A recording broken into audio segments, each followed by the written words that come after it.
जय श्री राम।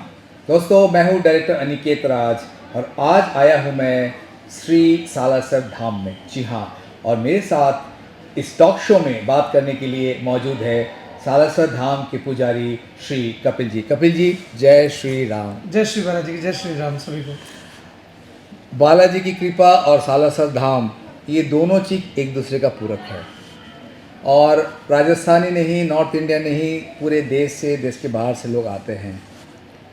क्या विशेषताएं हैं, अगर आप संक्षिप्त में बताएं तो? वैसे हरि अनंत है, हरि की कथा भी अनंत है। संक्षिप्त में बताना तो क्या, अगर माता शारदा भी पूरी पृथ्वी को कागज़ बनाकर, वृक्षों को पेंट बनाकर, समुद्र को शाही बनाकर लिखना चाहे, तब भी हनुमान जी की जो वृदावली है वो लिखी नहीं जा सकती। फिर भी सालासर बालाजी के बारे में ये कहना चाहूँगा, क्योंकि यहाँ का जो बालाजी का रूप है अद्वितीय है, अपने आप में बहुत अलग है, बहुत विशेष है। यहाँ हनुमान जी महाराज विश्व के सम्राट के रूप में विराजमान है। मेरे पूर्वज हमेशा कहा करते थे कि विश्व सम्राट बाबू सालासर वालो है। ये एक पूरी वृदावली सालासर बालाजी महाराज की वे गाया करते थे। पवन के तने को वंदना हजार बार, मददगार मेरी श्री सालासर वाला है। क्या बात मेरी है? मदद करने वाला सालासर का बालाजी महाराज है जी। और क्योंकि हनुमान जी को सर्वत्र दास रूप में पूजा जाता है, राम जी के निसंदेह ही विदास हैं ही जी। परंतु यहाँ भगवान राम की ही आज्ञा से अवधपुरी से चलो हनुमंतो सालासर की उवास, ऐसा पुजारी जो थे, बुजुर्ग पुजारी ऐसे हमेशा कहा करते थे। जी। अवधपुरी से राम जी की आज्ञा लेकर हनुमान जी सालासर में विराजे हैं। तो यहाँ कलयुग में कलयुग के राजा, पृथ्वी के राजा बनकर हनुमान विराजमान है। पहली तो खास बात यह है। दूसरी विशेष कि जिस रूप में हनुमान जी अपीयर होते हैं, कहते हैं विप्र रूप धरि से ये दिखा हुआ। आप वाल्मीकि रामायण या रामचरितमानस जब पढ़ने के लिए जाते हैं, तब आप देखते हैं कि किष्किंधा कांड में भगवान राम को भी, हनुमान राम लक्ष्मण को भी ब्राह्मण रूप में मिलते हैं। तिलक लगाकर, दाढ़ी बढ़ाकर, पोथी हाथ में लिए हुए, कमंडल मालाएं हाथ में लिए हुए हनुमान जी मिलते हैं। तो जिन महात्मा जी ने सालासर बालाजी को प्रकट किया, महात्मा मोहनदास जी महाराज, संत शिरोमणि 1008, उन्होंने जब बालाजी को प्रकट किया तो जो पहले दर्शन हनुमान जी महाराज के हुए वे उनको साधु रूप में ही होते हैं, उसी रूप में जिस रूप में हनुमान, एक ब्राह्मण के रूप में, बिल्कुल एक संत के रूप में, जिस रूप में हनुमान जी एक्चुअल में प्रकट होते हैं। सीधा अपने वास्तविक रूप में प्रकट नहीं होते हैं, हनुमान जी इसी रूप में प्रकट होते हैं। तो ये मान लीजिए कि ये रियल फेस है हनुमान जी का, जिस रूप में वो कलयुग में, त्रेता में, द्वापर में, सतयुग में दर्शन दिया करते थे।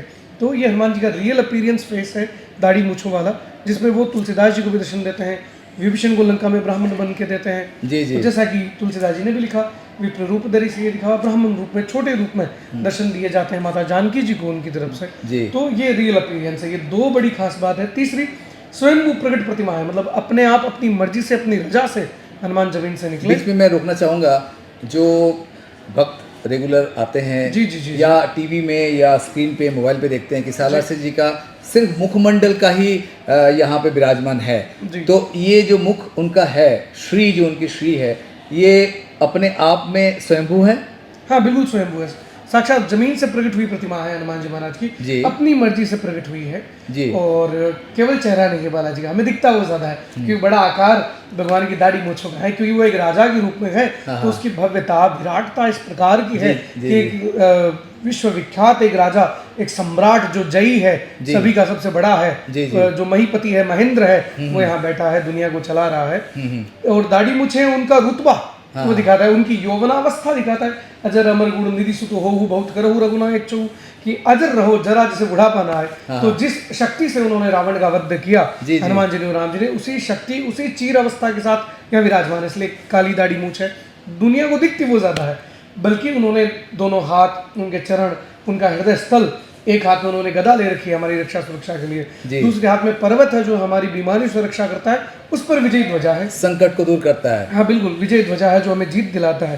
तिलक बजरंगबली ने वैष्णव तिलक धारण कर रखा है, और हीरों का जड़ित उनका मुकुट है, गले में मोतियों की उन्होंने माला धारण कर रखी है। तो केवल चेहरा नहीं है, हाईलाइटेड वो ज्यादा है, क्योंकि वो उनका रुतबा है, एक राजा का फेस ही सब कुछ होता है। तो इस प्रकार से बालाजी महाराज का पूरा सांगोपांग उनका जो है वर्णन है, उनका श्रृंगार है। क्या बात है कपिल जी। नॉर्मली अगर हम आम आदमी की तरह अगर देखते हैं किसी ज्ञानी और ज्ञानवान, शास्त्र के ज्ञानी का पुरुष का चेहरा, तो उनका वाइट दाढ़ी, मूछ दाढ़ी रहता है और एक उम्र दिखता है उनका। मुझे आपके बातों से इतना आनंद हो रहा है कि आप इस युवावस्था में इतने विस्तृत जानकारी और आपके एक एक जो आपका जो श्लोक आपने पाठ किया, चाहे तुलसीदास जी को उद्धृत किया, और हनुमान जी का अलग अलग रूप जो बालाजी का रूप है उसको आपने वर्णन किया, मुझे बहुत खुशी इस बात की है कि बालाजी की असीम कृपा आपके ऊपर है कि आपने बालाजी के जो जो जो स्वयं आविर्भाव उनका हुआ है और किस तरह से उनकी जो आज कल युग में वो एक सम्राट की तरह इस विश्व को चला रहे हैं, इसकी जानकारी आपने दी। तो मुझे इस बात की गर्व है कि आज टॉक शो में आप मेरे साथ मौजूद है, क्योंकि बहुत कम ऐसा लगता है, आपकी विनम्रता है। हाँ, क्योंकि नॉर्मली क्या है, हनुमान जी को लोग ऐसा पूछते हैं, तेल चढ़ाते हैं और उनके हाथ में गदा है या सुमेरु पर्वत उठा के जा रहे हैं और एक उड़ते हुए हनुमान जी जा रहे हैं। पर ये जो आप सम्राट वाली आपने बात कही है ना, इसके बारे में मैं एक शब्द और जानना चाहूँगा ताकि जो लोग हनुमान जी का इस रूप के बारे में जानकारी नहीं उनको, चाहे वो महाराष्ट्र में हो या सदर्न इंडिया में हो, सदर्न इंडिया में अंजनेय कहते हैं हनुमान जी को, है ना। तो ये सम्राट वाला रूप का उनका होना क्या परम आदरणीय संत श्री गुरु मोहनदास जी की वजह से हुआ या कैसे हुआ? दरअसल इसकी भूमिका तो रामायण काल से ही बनी हुई है जी, क्योंकि भगवान राम जब त्रेता के समय, त्रेता के अंत में सरयू नदी में अपना सब कुछ छोड़ करके वैकुंठ धाम चतुर्भुज नारायण बनकर जाते हैं, तब वे सभी वानरों को और उस समय के अयोध्या वासियों को साथ लेकर जाते हैं, परंतु हनुमान जी को पृथ्वी पर छोड़ जाते हैं धर्म की रक्षा सुरक्षा के लिए जी। और ये वचन वे देकर जाते हैं कि कलयुग के अंत तक रहेंगे हनुमान यहाँ, जहाँ जहाँ रघुनाथ जी का कीर्तन होगा वहाँ वो प्रकट होंगे। यत्र यत्र रघुनाथ कीर्तनम तत्र तत्र कृतमस्तकांजलिम वाश्ववारी परिपूर्ण लोचनम नमत मारुतिम राक्षसांतकम। तो महात्मा मोहनदास जी महाराज जो हनुमान जी के भक्त हैं, बाल ब्रह्मचारी हैं, हमेशा सीताराम हनुमान का कीर्तन करते हैं, जिन्हें बजरंगबली दर्शन दिया करते हैं, उन्हें यह पता है कि पृथ्वी पर ही हनुमान जी को रहना है जी, और अयोध्या मुख्य धाम है जी, हनुमानगढ़ी। तो वे बजरंगबली से प्रार्थना करते हैं कि जहाँ जहाँ राम जी का कीर्तन होता है वहाँ वहाँ प्रकट होते हैं, यहाँ वहाँ भटकते रहते हैं, क्यों ना अभी ये कलयुग का चरम है तो सालासर को राजधानी बनाकर एक जगह विराजो। आपको मैं और मेरे वंशज, मेरी बहन के वंशज आपको सीताराम हनुमान का कीर्तन सुनाएंगे, रघुनाथ जी की कथाई तो सुननी है बिल्कुल। नित्य यहाँ विप्र आपको वेदवाणी भी सुनाएंगे, नित्य आपको यहाँ रघुनाथ जी का कीर्तन सुनने को मिलेगा। तो जहाँ आपकी मर्जी हो वहाँ तो आप प्रकट हैं, क्योंकि वे हवा है, वायु है, इस एयर एलिमेंट में है, तो जहाँ उन्हें पुकारो वो प्रकट है, यद्यपि सर्वत्र है।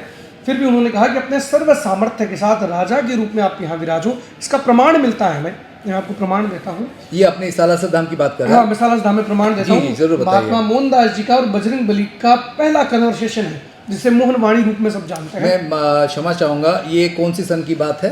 करीब आज से 300 साल पुरानी, 1800 ज्यादा नहीं है, संवत 1811 और 15 के करीब की ये बात है। हाँ। उनके वर्ड हैं, हनुमत थारे हरक पछे। महात्मा जी कहते हैं बजरंगबली को, आयो मंगलवार ऊंचा माने राखी जो अंजनी राजकुमार। मीनिंग है इसका कि शनिवार को बालाजी प्रकट हुए, पहला मंगलवार आया हनुमान जी का माना जाता है। प्रकट यहाँ पे शनिवार को बजरंगबली प्रकट हुए हैं। और नवमी तिथि थी, श्रावण मास था, हाँ। भोले बाबा का ही मास होता है, साक्षात बजरंगबली प्रकट हुए। आपके प्रकट होने के बाद ये पहला मंगलवार आया है। तो मेरी पहली प्रार्थना है, ऊंचा माने राखी जो अंजनी राजकुमार, हमें अपलिफ्ट रखना, हमें राइज और ग्रोइंग में रखना। प्रगति कौन?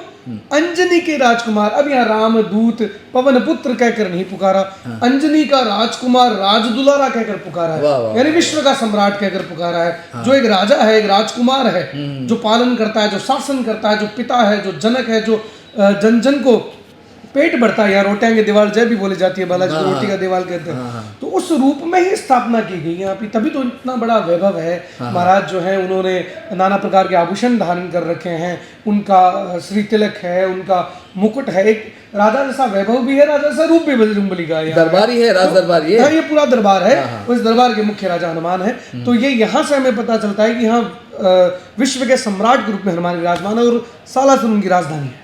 क्या बात है, बहुत सुंदर।